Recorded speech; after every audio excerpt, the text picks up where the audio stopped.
जी बोले, हे ब्रह्मा जी, आप अत्यंत बुद्धिमान, सर्वशास्त्र और चारों वेदों को जानने वालों में श्रेष्ठ हो। हे प्रभु, कृपा कर मेरा वचन सुनो। चैत्र, आश्विन, माघ और आषाढ़ मास के शुक्ल पक्ष में नवरात्र का व्रत और उत्सव क्यों किया जाता है? हे भगवान, इस व्रत का फल क्या है? किस प्रकार करना उचित है? और पहले इस व्रत को किसने किया, सो विस्तार से कहिए। बृहस्पति जी का ऐसा प्रश्न सुनकर ब्रह्मा जी कहने लगे, हे बृहस्पति, प्राणियों का हित करने की इच्छा से तुमने बहुत ही अच्छा प्रश्न किया है। जो मनुष्य मनोरथ पूर्ण करने वाली दुर्गा, महादेवी, सूर्य और नारायण को ध्यान करते हैं, वे मनुष्य धन्य हैं। ये नवरात्र व्रत संपूर्ण कामनाओं को पूर्ण करने वाला है। इसके करने से पुत्र चाहने वाले को पुत्र, धन चाहने वाले को धन, विद्या चाहने वाले को विद्या और सुख चाहने वाले को सुख मिल सकता है। इस व्रत को करने से रोगी मनुष्य का रोग दूर हो जाता है और कारागार में पड़ा हुआ मनुष्य बंधन से छूट जाता है। मनुष्य की तमाम विपत्तियां दूर हो जाती हैं और उसके घर में संपूर्ण संपत्तियां आकर उपस्थित हो जाती हैं। बंध्या और काक बंध्या के इस व्रत के करने से पुत्र हो जाता है। समस्त पापों को दूर करने वाले इस व्रत के करने से ऐसा कौन सा मनोरथ है जो सिद्ध नहीं हो सकता? यदि व्रत करने वाला मनुष्य सारे दिन का उपवास ना कर सके तो एक समय भोजन करे और उस दिन बांधवों सहित नवरात्रि व्रत की कथा श्रावण करे। हे बृहस्पति, जिसने पहले इस महाव्रत को किया है उसका पवित्र इतिहास मैं तुम्हें सुनाता हूँ। तुम सावधान होकर सुनो। इस प्रकार ब्रह्मा जी के वचन सुनकर बृहस्पति जी ओम बोले, हे ब्राह्मण, मनुष्यों को कल्याण करने वाले इस व्रत के इतिहास को मेरे लिए कहा। मैं सावधान होकर सुन रहा हूँ। आपकी शरण आए हुए मुझ पर कृपा करो। ब्रह्मा जी बोले, पीठत नाम के मनोहर नगर में एक अनाथ नाम का ब्राह्मण रहता था। वो भगवती दुर्गा का भक्त था। उसके संपूर्ण सद्गुणों से युक्त मानो ब्रह्मा की सबसे पहली रचना हो ऐसी यथार्थ नाम वाली सुमति नाम की एक अत्यंत सुंदर कन्या पैदा हुई। वह कन्या सुमति अपने घर के बालकपन में अपनी सहेलियों के साथ क्रीड़ा करती हुई इस प्रकार बढ़ने लगी जैसे शुक्ल पक्ष में चंद्रमा की कला बढ़ती है। उसका पिता प्रतिदिन दुर्गा की पूजा और होम किया करता था। उस समय वह भी नियम से वहां उपस्थित होती थी। एक दिन वह सुमति अपनी सखियों के साथ खेलने लग गई और भगवती के पूजन में उपस्थित नहीं हुई। उसके पिता को पुत्री की ऐसी असावधानी देखकर क्रोध आया और पुत्री से कहने लगा कि हे दुष्ट पुत्री, आज प्रभात से तुमने भगवती का पूजन नहीं किया, इस कारण मैं किसी कुष्ठी से तुम्हारा विवाह, उस दरिद्र के साथ तुम्हारा विवाह करवा दूंगा। इस प्रकार कुपित पिता के वचन सुनकर सुमति को बड़ा दुख हुआ और पिता से कहने लगी कि हे पिताजी, मैं आपकी कन्या हूँ। मैं आपकी सब तरह से अधीन हूँ। जैसी आपकी इच्छा हो मेरा विवाह कर सकते हो। होगा वही जो मेरे भाग्य में लिखा है। मेरा तो इस पर पूर्ण विश्वास है। मनुष्य ना जाने कितने मनोरथों से वही करता है जो उसके भाग्य विधाता में लिखा हो।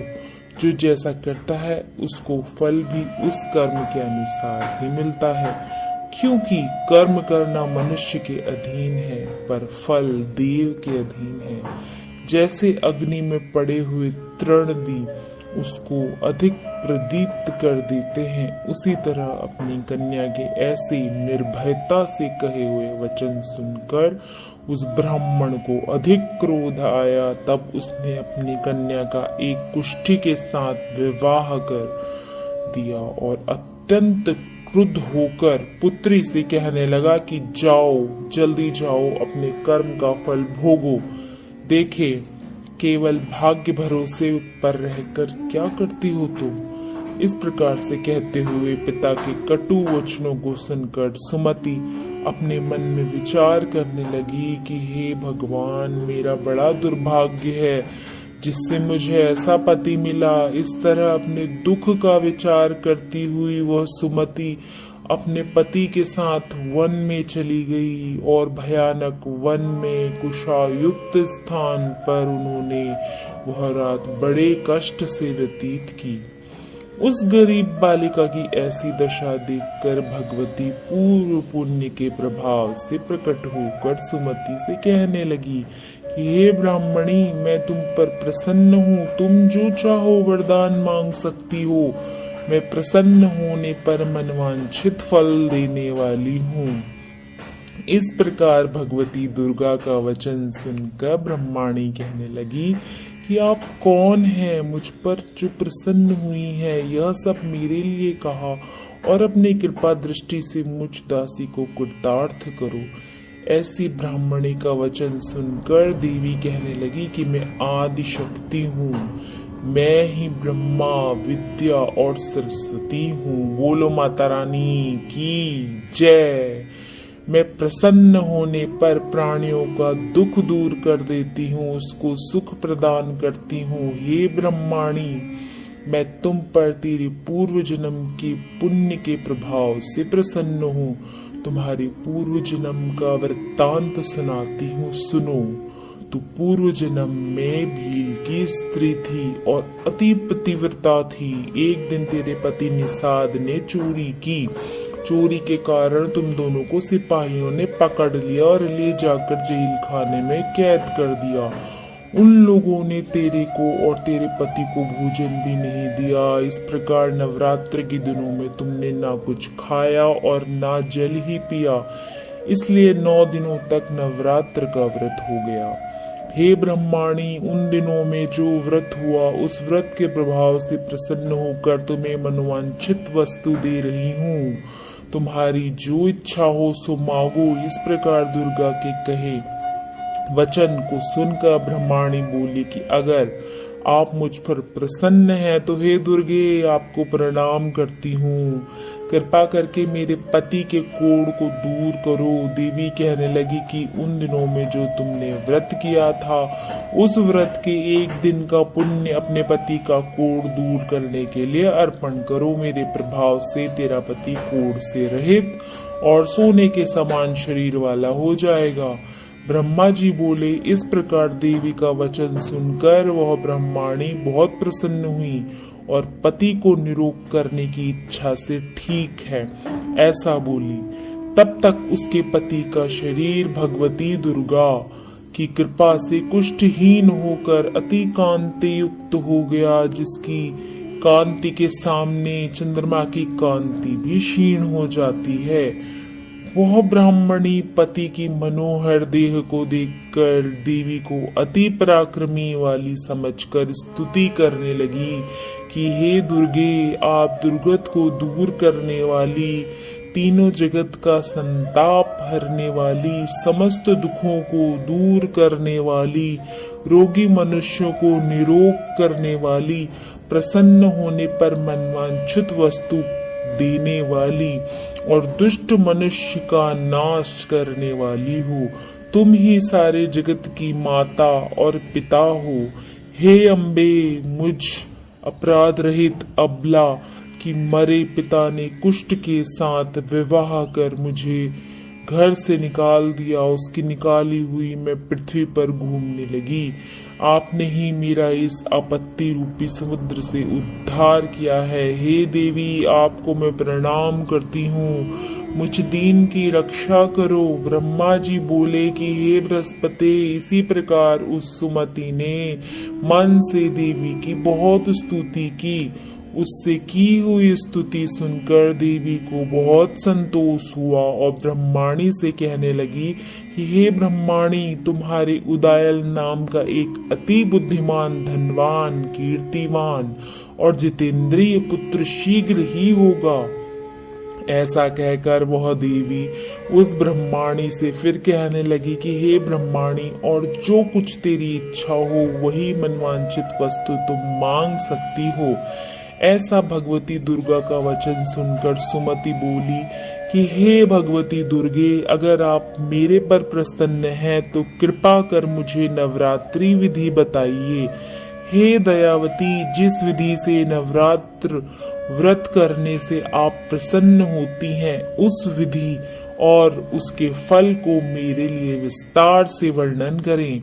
इस प्रकार ब्रह्माणी के वचन सुनकर दुर्गा कहने लगी कि हे ब्रह्माणी, मैं तुम्हारे लिए संपूर्ण पापों को दूर करने वाली नवरात्र व्रत विधि को बतलाती हूँ, जिसको सुनने से तमाम पापों से छूटकर मोक्ष की प्राप्ति हो जाती है। आश्विन मास के शुक्ल पक्ष की प्रतिपदा से लेकर 9 दिन तक विधि पूर्वक व्रत करें। यदि दिन भर का व्रत ना कर सकें तो एक समय का भोजन करें। पढ़े लिखे ब्राह्मणों से पूछकर घट स्थापना करें और वाटिका बनाकर उसको प्रतिदिन जल से सींचे। महाकाली, महालक्ष्मी और महासरस्वती की मूर्तियां बनाकर उसकी नित्य विधि सहित पूजा करें और पुष्पों से विधि पूर्वक अर्घ्य दें। बिजौरा के फूल से अर्घ्य देने से रूप की प्राप्ति होती है। जायफल से कीर्ति, दाक से कार्य की सिद्धि होती है। आंवले से सुख और केले से भूषण की प्राप्ति होती है।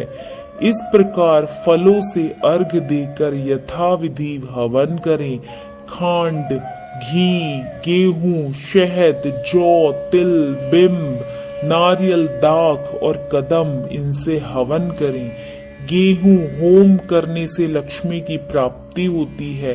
खीर व चंपा के पुष्पों से धन और पत्तनों से तेज और सुख की प्राप्ति होती है। आंवले से कीर्ति और केले से पुत्र हो। कमल से राज, सम्मान और दुखों से सुख संपत्ति की प्राप्ति होती है। व्रत करने वाला मनुष्य इस विधान से होम कर आचार्य को अत्यंत नम्रता के साथ प्रणाम करें और यज्ञ की सिद्धि के लिए उसे दक्षिणा दें। इस महाव्रत को पहले बताई हुई विधि के अनुसार जो कोई करता है उसके सब मनोरथ सिद्ध हो जाते हैं। इसमें तनिक भी संशय नहीं कि इन 9 दिनों में जो कुछ दान आदि किया जाता है, विधान से होम कर आचार्य को अत्यंत नम्रता के साथ प्रणाम करें और यज्ञ की सिद्धि के लिए उसे दक्षिणा दें। इस महाव्रत को पहले बताई हुई विधि के अनुसार जो कोई करता है उसके सब मनोरथ सिद्ध हो जाते हैं। इसमें तनिक भी संशय नहीं है। इन 9 दिनों में जो कुछ दान आदि किया जाता है, विधि और फल बताकर देवी अंतर ध्यान हो गई। जो मनुष्य या स्त्री इस व्रत को भक्ति पूर्वक करता है, वो इस लोक में सुख पाकर अंत में दुर्लभ मोक्ष को प्राप्त होता है। हे बृहस्पति, यह दुर्लभ व्रत का महात्म्य मैंने तुम्हारे लिए बतलाया है। ऐसा ब्रह्मा जी के वचन सुनकर बृहस्पति जी आनंद के कारण रोमांचित हो गए और ब्रह्मा जी से कहने लगे, हे ब्रह्मा जी, आपने मुझ पर अति कृपा की जो अमृत के समान इस नवरात्रि व्रत का महात्म्य सुनाया। हे प्रभु, आपके बिना और कौन इस महात्म्य को सुना सकता है। ऐसे बृहस्पति जी के वचन सुनकर ब्रह्मा जी बोले कि हे बृहस्पति, तुमने सब प्राणियों का हित करने वाले इस अलौकिक व्रत को पूछा है, इसलिए तुम धन्य हो। हे भगवती शक्ति, संपूर्ण लोकों का पालन करने वाली है। इस महादेवी के प्रभाव को कौन जान सकता है। बोलो नवदुर्गे मैया की जय। तो साथियों, इस तरीके से हमारी ये नवरात्रि की कथा समाप्त होती है। अगर आपको ये कथा पसंद आई तो कृपया लाइक और सब्सक्राइब कीजिएगा।